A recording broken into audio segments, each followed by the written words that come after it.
Lost Records, Bloom Rage is a narrative adventure by the creative minds behind the original Life is Strange. Fans of Don't Nod's previous work will likely feel right at home in Velvet Cove, Michigan. The small-town setting is brilliantly brought to life with a cast of characters that outshine the overall plot of the story. While it proves to be a very slow burn, Lost Records, Bloom Rage will likely keep players engaged with its moment-to-moment drama and fun. As Swan, the player embodies a teenage girl struggling with her identity and surroundings. A quiet soul, Swan takes an interest in movies, both watching them and filming some of her own. While she seems to have accepted that she doesn't have any close friends, everything changes when she meets a group of girls who help her fend off a bully.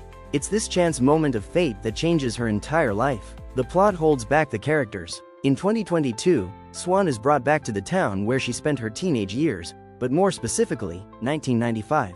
She's asked to return to Velvet Cove by her friend Autumn, who has received a mysterious box addressed to their old band, Bloom Rage. Upon reuniting, the women catch up while reminiscing about the summer of 1995, which becomes a recurring theme.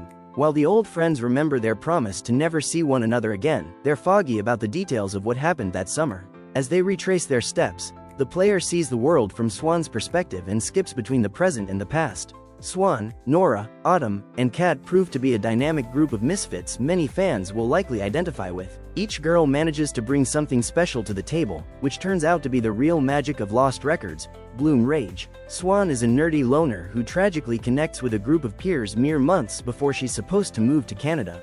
Knowing what's ahead, the girls set out to make the most of their summer, playing punk rock music, finding a secret hideout, and spending as much time together as possible. Swan begins to come out of her shell and find her voice, something that seems to make her endlessly happy within the narrative. Unfortunately, 1995 in Lost Records, Bloom Rage proves to be much more interesting than the present, where the women sit in a bar gathered around the mysterious package that has brought them back together. Despite seeming extremely concerned about the contents of the box and the consequences it could signify, they're content to hang around having drinks, catching up, and even playing pool without addressing the object, using it as a catalyst to reference a mysterious traumatic event. Even in the final moments of Tape 1, there's no real indication as to what may be in the box or its significance within the larger narrative. By the time the game reaches its to be continued moment, 2022 feels like an afterthought when compared to the events of 1995, making a large portion of the game feel uninteresting by comparison.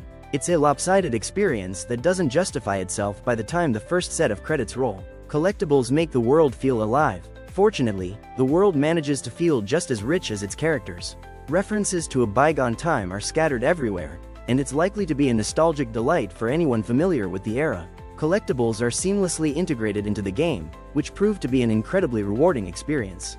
Instead of walking around and collecting items, Lost Records, Bloom Rage has players use Swan's camcorder to capture moments in time. These can be anything from a conversation, to scenery, or even animals.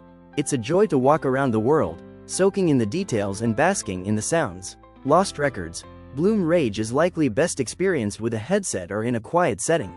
The camcorder itself is also an interesting device within the story. It can be utilized as a flashlight and as a way to view the world from a different vantage point. When used, the screen takes on a grainy quality with a square ratio that truly makes it seem as if the player is looking through a viewfinder.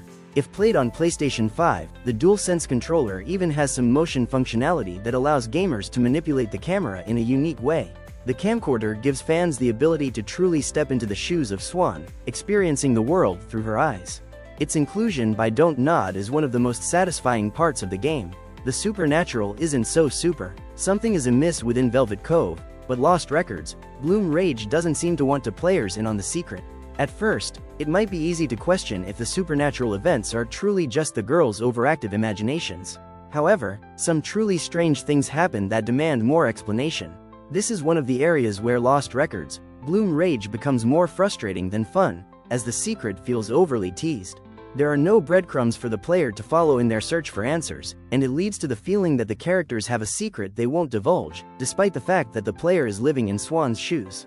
Curses, rock music, and blood pacts all promise a payoff that might be coming, but its delay may lose the interest of gamers who are forced to pause between parts 1 and 2. While Lost Records, Bloom Rage's first half does its best to create a fresh start and new identity, it still struggles to crawl out of the shadow of Life is Strange. Without seeing the full picture, it's difficult to know if Don't Nod will manage to pay off the many promises made in the first half of the game.